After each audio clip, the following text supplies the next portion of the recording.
Hey, good morning, everyone. Welcome to another day in our Proverbs series. This morning, we are looking at Proverbs chapter 9, we're going to be doing verses 1 through 6. So I hope you guys hang out for a few minutes. We'll read through those verses and we'll get into a deeper dive into those verses with the commentary from enduringword.com. If you haven't checked them out, jump over there and check them out. They've got a pretty in-depth commentary on it. So if you're new here, welcome. If you're on YouTube and watching, hey, I'm super glad you found our page. If you don't mind, click that subscribe button, click that bell, highlight it so that you get the notifications when we do go live, when we do post new content. If you're following on Facebook, thank you guys. Thank you. Facebook has just been on fire lately. We picked up over 150 followers in the last week, and it's just growing. Super thankful. Same thing over on Facebook. Click that follow button, click that like to like the page, and then engage on our content, interact with us, and let us know that you're there. Let us know that you're hanging around, and just if you need any prayer requests, send us a message. If you need have any questions, feel free to ask us. So again, this morning, we're looking at Proverbs chapter 9. We're going to be diving a little deeper into verses 1 through 6. We're going to be looking at it from the New King James Version. So let's jump in. And this section in the Enduring Word commentary is titled Wisdom's Feast and Folly's Funeral, the Way of Wisdom. Verse 1.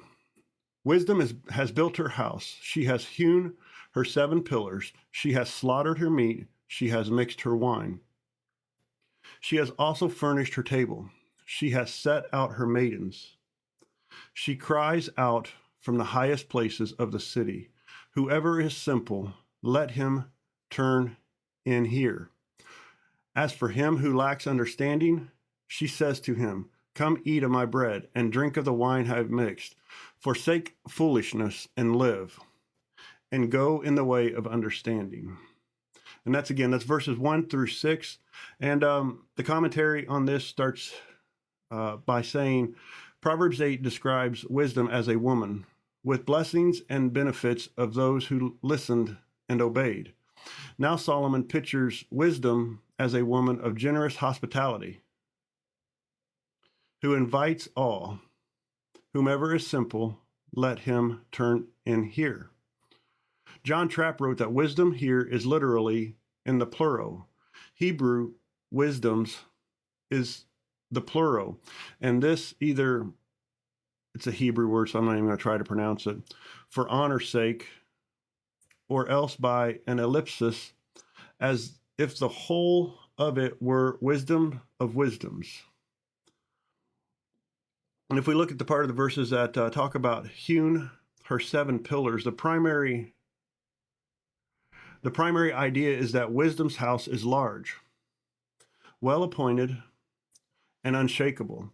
Though through the centuries, various commentators have not been able to resist seeing some symbolic meaning in her 7 pillars, i.e., many pillars whereby is imitated both the beauty and the stability of the church. Pillars, prophets, and apostles and ministers of holy things, which in scriptures are called pillars, as Galatians 2:9 and elsewhere states, and that's a comment by Poole.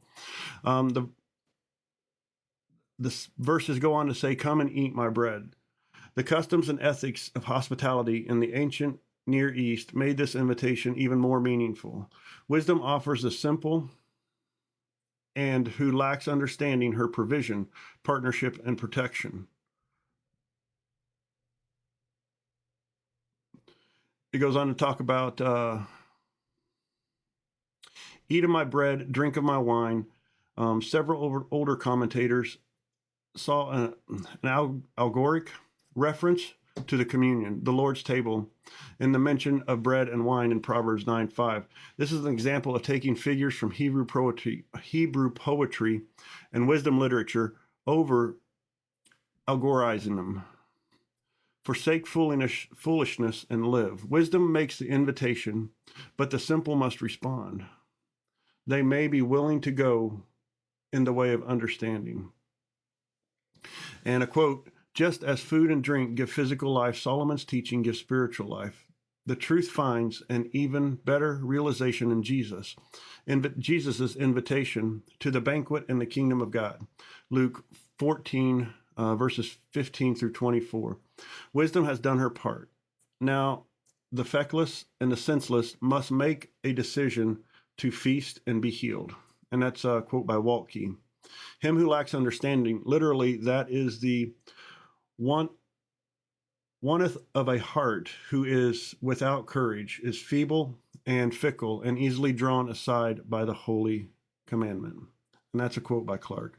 So that's a look at the commentary from Proverbs, verses 1 through 6 in Proverbs 9. What do you guys think about it? What is your takeaways this morning from it? This is a shorter chapter, so we're going to probably get through this a little quicker. But encourage you guys to just comment below what your takeaway from this is. I really like that they talk about how wisdom, it even cries out for the simple. We don't have to be super smart to be able to pray and get wisdom. Whoever is simple, let them turn and hear, it says. And I like the way that it says it in the NLT version as well. Come in with me, she urges the simple. Those who lack good judgment, she says, come eat my food and drink my wine I have mixed. Leave your simple ways behind and begin to live. Learn to use good judgment. So that says to me that we can all learn and understand wisdom and start to grow in it, and through prayer, through reading the book of Proverbs, through just being in the presence of the Lord and building a relationship with him. And that's what this Proverbs series is for. I'm super thankful for just everybody that's reaching out on it, everybody that's been commenting, messaging me, and just being here. So thank you guys for watching this morning. Praying for each and every one of you every day. Leave your comments below, leave your prayer requests below, and we'll see you this evening with our Psalm series. And tonight we are looking at Psalms 23. Have a great day, and we'll see you soon. Bye-bye.